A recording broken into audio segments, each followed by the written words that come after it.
Alors vous êtes là aujourd'hui pour présenter la nouvelle ligne solaire. Tout à Qu'est-ce fait. qu'elle a de particulier? Donc aujourd'hui, on vous propose le lancement de notre nouvelle gamme solaire qui est composée de deux produits à SPF, en l'occurrence un SPF 30 sous forme huileuse et un SPF 50 sous forme, de crème. Dans cette gamme, on utilise des filtres qui sont des filtres organiques, respectueux de l'environnement, et on a mis en place un partenariat avec une société, un organisme qui fait de la protection des coraux marins. Alors, vous dirigez le laboratoire et donc forcément vous avez la main sur la production. Tout à Est-ce fait. que la restriction des matières premières ne vous a pas gêné dans votre évolution? Est-ce que vous avez été obligé de changer des formulations? Alors ces dernières années, effectivement, suite à la crise Covid, on a dû faire face à beaucoup de ruptures matières premières ou en tout cas des tensions d'approvisionnement avec lesquelles nous ont obligés à échanger avec nos fournisseurs pour nouer des liens commerciaux encore plus forts et disposer des matières premières. Et dans certains cas, des matières premières ont pu être arrêtées par les fournisseurs et nous ont obligés à retravailler les formules. Mais ces retravaux de formules ont eu pour but de garder la sensorialité et l'efficacité Sotis malgré tous les travaux qu'on a pu faire au sein du laboratoire qui se veut être non visible. Le but du jeu, c'est que la texture et la sensorialité restent identiques malgré quelques évolutions formules. Mais cette ligne n'est pas bio. Est-ce que vous envisagez de faire une ligne solaire bio? Alors aujourd'hui, développer une ligne solaire bio, ça engage à des différentes contraintes de formulation, en tout cas objectifs de formulation, notamment à travers l'utilisation de filtres minéraux qui peuvent notamment laisser des traces blanches, enfin un aspect plus blanc sur la peau. Donc ce n'est pas l'orientation qui a été choisie par Sotis dans le cadre du développement de ces produits solaires. Et je pense que de toute façon, ça affecterait le parfum et la texture de faire du bio dans le solaire, non?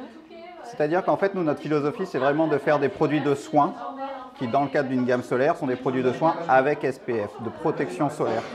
Donc la philosophie est vraiment d'avoir une sensorialité, une efficacité et dans ce cas-ci une protection solaire qui ne sont pas toujours très corrélables, en tout cas dans notre réseau et face à nos attentes de notre clientèle avec du bio. Donc sur le solaire, on n'a pas envisagé de faire des produits solaires bio. Ça veut dire, vous dites que c'est un solaire mais en même temps un soin. Oui.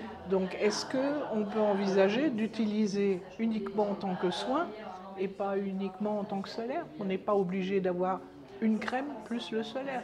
En fait, ça complète l'usage. Bien évidemment, on a une gamme complète de produits chez Sotis, donc je vous engagerai à utiliser aussi les autres produits de la gamme.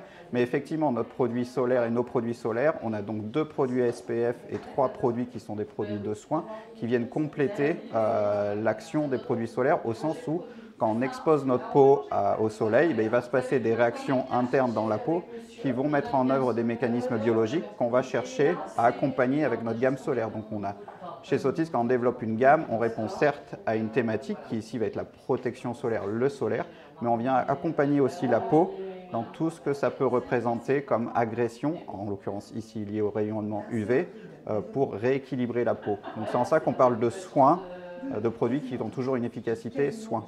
Juste une question, donc vous déclinez depuis l'année dernière une gamme bio, Sotis organique. Tout à fait.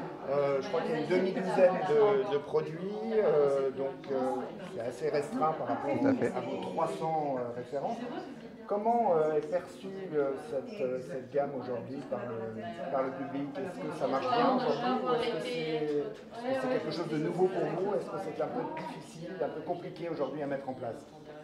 Alors c'est quelque chose c'est une gamme qu'on avait déjà eu par le passé. À l'époque, on était peut-être un petit peu trop innovant sur le bio et ça n'avait pas été une réussite. Là, on est revenu un petit peu sur une gamme bio qui reste de façon volontaire une gamme très restreinte avec quelques produits visage de l'ordre d'usage au quotidien et une déclinaison dans notre 100% sur mesure, donc des produits corps en utilisation cabine.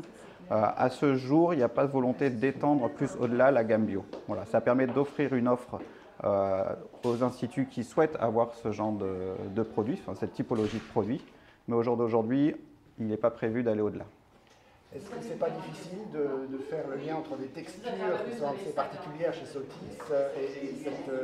et une gamme bio, une gamme organique qui a une texture un peu différente et une approche un peu différente de la cosmétique? Ben, en fait, effectivement, vous touchez là quelque chose du point qui est très sensible, surtout pour moi au niveau du laboratoire.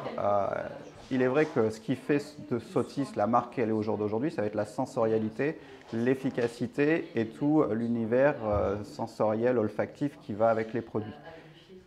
Il est malgré tout assez complexe de développer des produits bio-certifiés, quel que soit le label, puisqu'il y en a plusieurs, qui répondent aux exigences que nous avons pour notre propre marque. Donc effectivement, ça peut nous limiter. Et il est vrai aussi que de par notre réseau de distribution, qui est un réseau assez luxueux, en tout cas premium, la demande est peut-être un petit peu moins forte. Donc ce n'est pas un secteur sur lequel on va se développer.